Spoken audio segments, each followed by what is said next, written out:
Friends, welcome back to my YouTube channel the SCP study. हमने शुरू किया था एक नया टॉपिक जो है राजस्थान की सभ्यताएं। उसके अंदर हमने सभ्यताएं पढ़ने से पहले हमने इतिहास के बारे में पढ़ा था कि इतिहास को 3 भागों में बांटा गया है। प्राग ऐतिहासिक काल, ऐतिहासिक काल और आद्य ऐतिहासिक काल, इन 3 पार्ट्स में डिवाइड किया गया है इतिहास को। फिर हमने पाषाण काल के बारे में पढ़ा था, पूरा पाषाण काल, मध्य पाषाण काल और नव पाषाण काल, उसके बारे में। अब हम शुरू करते हैं हमारे राजस्थान की सभ्यताओं के बारे में, जिसमें सबसे पहले हम पढ़ते हैं कालीबंगा सभ्यता के बारे में। तो चलिए शुरू करते हैं।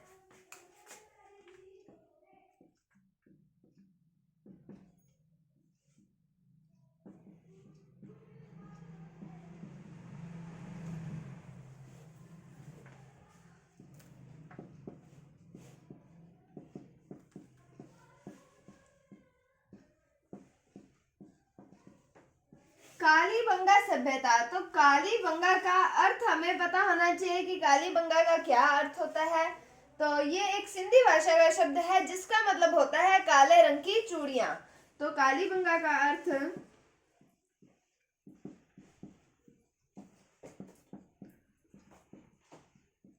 क्या है? काले रंग की चूड़ियां।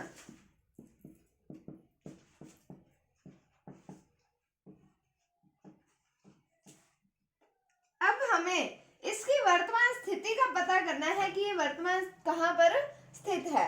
तो ये वर्तमान में स्थित है हनुमानगढ़ में, और ये जो थी ये घग्गर नदी के किनारे पर स्थित है।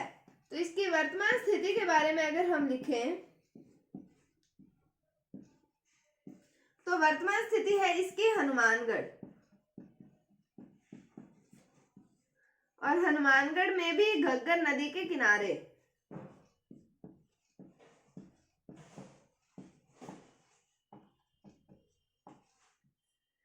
और अब हम आगे बात करते हैं। उससे पहले कालीबंगा का अर्थ हमने पढ़ा काले रंग की चूड़ियां, और इसकी वर्तमान स्थिति क्या है कि ये हनुमानगढ़ में स्थित है घग्गर नदी के किनारे। उसके बाद में हम बात करें कि सर्वप्रथम कालीबंगा सभ्यता यहाँ इस स्थान पर मिलेगी, इस बात की खोज किसने की थी? ये एक व्यक्ति आते हैं डॉक्टर एल.पी. टेसीटोरी।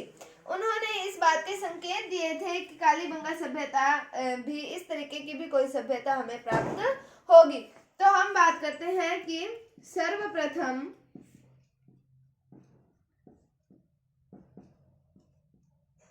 कालीबंगा सभ्यता के संकेत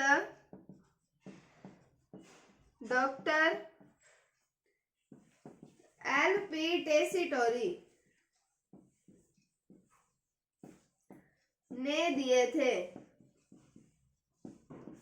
किसने दिए थे? सर्वप्रथम इस सभ्यता के संकेत दिए थे डॉक्टर एल.पी. टेसीटोरी ने दिए थे। कालीबंगा का अर्थ काले रंग की चूड़ियां, हनुमानगढ़ में स्थित है घग्गर नदी के किनारे, और सर्वप्रथम कालीबंगा सभ्यता के संकेत दिए थे डॉक्टर एल.पी. टेसीटोरी ने दिए थे। उसके बाद में हम बात करते हैं कि इसका खोज कार्य कब प्रारंभ हुआ, इस सभ्यता की खोज कब प्रारंभ हुई।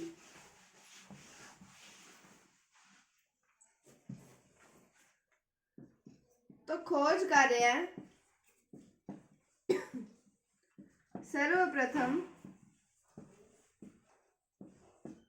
1952 में अमलानंद घोष ने किया।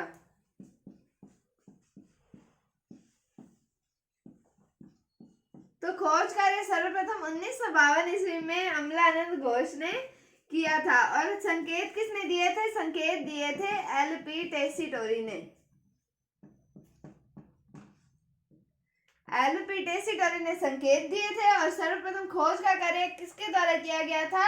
1952 ईस्वी में अमलानंद घोष के द्वारा किया गया था। अब हम बात करते हैं इसकी खुदाई का या इसके उत्खनन का कार्य कब किया गया और किसके द्वारा किया गया। तो उत्खनन कार्य ये हुआ है 1961 से 1969 ईस्वी तक। 1961 से 1969 ईस्वी तक खोज कार्य बी.बी. लाल, बी.के. थापर व जे.वी. जोशी ने किया।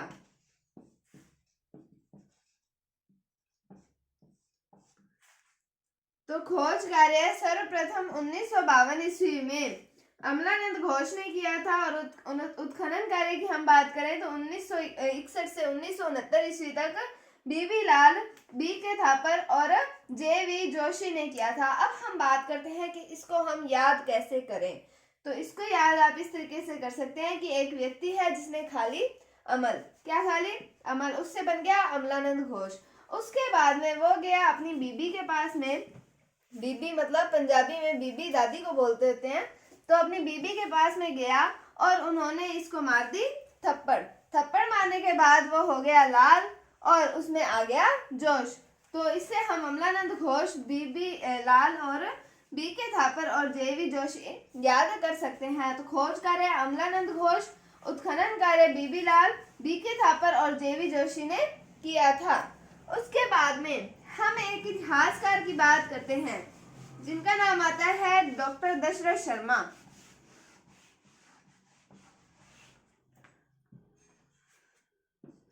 तो अब हम बात कर रहे हैं दशरथ शर्मा। तो दशरथ शर्मा जो है, इनकी एक बुक आती है, एक पुस्तक आती है जिसका नाम आता है Rajasthan through the ages. Rajasthan through the ages, ये इनकी पुस्तक आती है। किनकी है? डॉक्टर दशरथ शर्मा की पुस्तक है। उसके अंदर इन्होंने कालीबंगा सभ्यता को सिंधु घाटी सभ्यता की तीसरी राजधानी बताया है। क्या बताया है इसमें? कालीबंगा सभ्यता को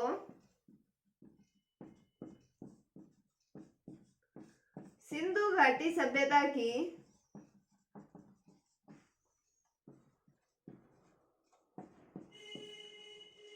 तीसरी राजधानी बताया है।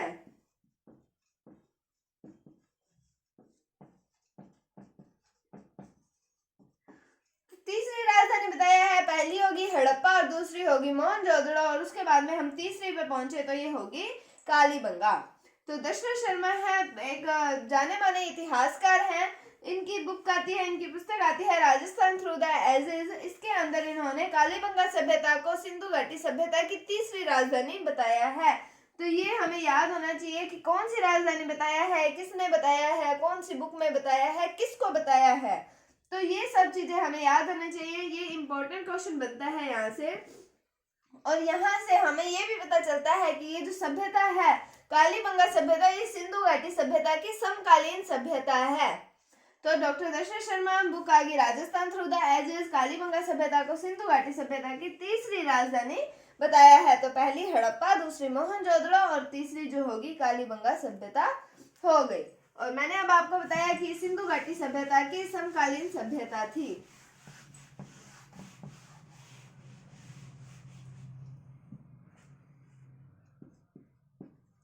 ये सिंधु घाटी सभ्यता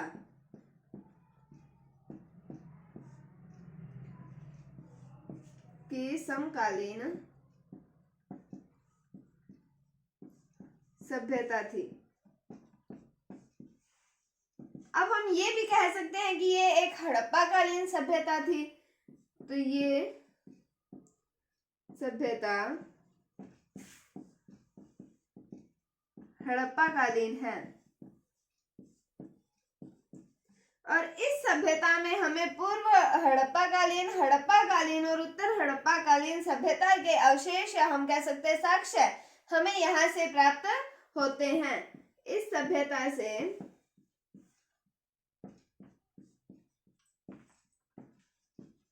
पूर्व हड़प्पा कालीन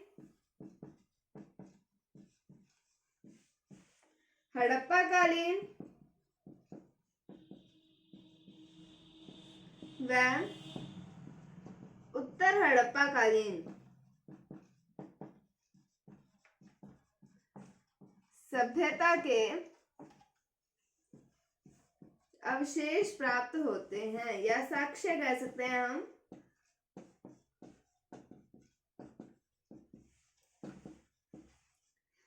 एक सिंधु घाटी सभ्यता की समकालीन सभ्यता होगी, हड़प्पा कालीन सभ्यता होगी, और इस सभ्यता में क्योंकि हड़प्पा कालीन है तो हड़प्पा कालीन अवशेष तो मिलेंगे ही, साथ में पूर्व हड़प्पा कालीन और उत्तर हड़प्पा कालीन सभ्यता के भी अवशेष यहाँ से प्राप्त होते हैं। तो ये था, और आगे हम पढ़ते हैं।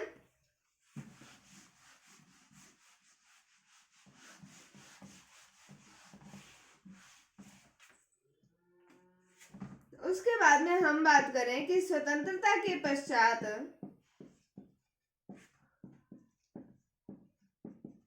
भारत में खोजा गया प्रथम स्थल कालीबंगा है। तो हम बात तो कर रहे हैं राजस्थान की सभ्यताओं की, लेकिन हमें ये चीज भी याद रखनी है कि स्वतंत्रता के पश्चात भारत में खोजा गया पहला स्थल कौन सा था, तो वो था कालीबंगा। तो इससे हमें ये भी पता चलता है कि कालीबंगा को स्वतंत्रता के पश्चात खोजा गया है। तो स्वतंत्रता के पश्चात भारत में खोजा गया पहला प्रथम स्थल कौन सा है, वो है कालीबंगा। उसके बाद में हम बात करें कि ये एक शहरी सभ्यता है। इसके हम साक्ष्यों के अंदर पढ़ेंगे कि किस प्रकार से हमें पता चला कि ये शहरी सभ्यता है, कि हमें कौन कौन से साक्ष्य प्राप्त हुए, कौन से अवशेष प्राप्त हुए, जिससे हम ये कह सकते हैं कि ये एक शहरी सभ्यता है। तो अभी हम ये पढ़ते हैं कि ये एक शहरी सभ्यता है।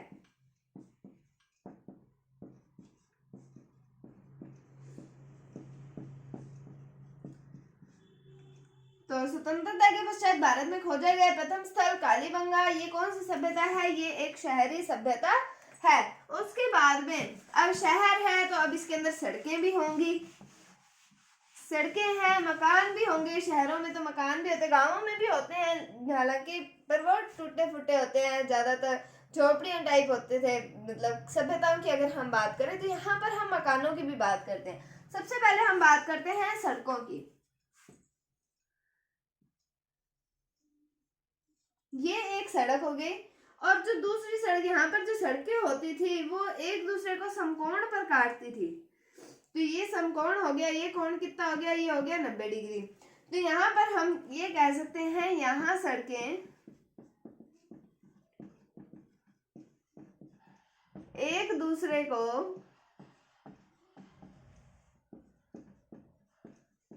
समकोण पर काटती थी। इसे कहा जाता है ग्रिड शैली, या फिर इसे कहा जाता है ऑक्सफोर्ड पद्धति।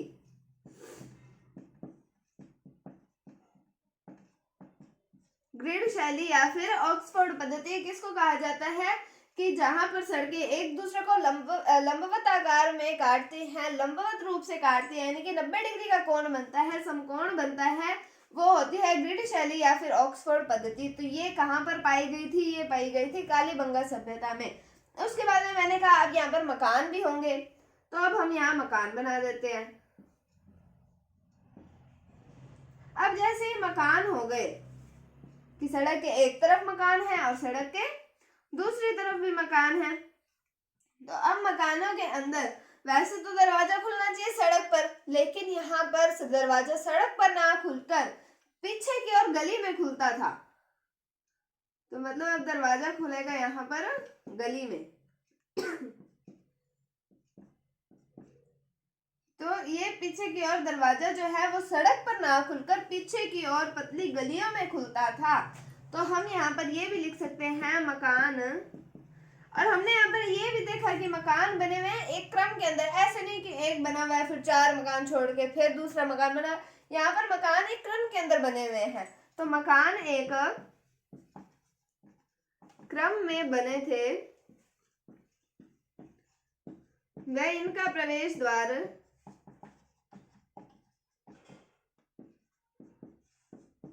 मुख्य सड़क पर न खुलकर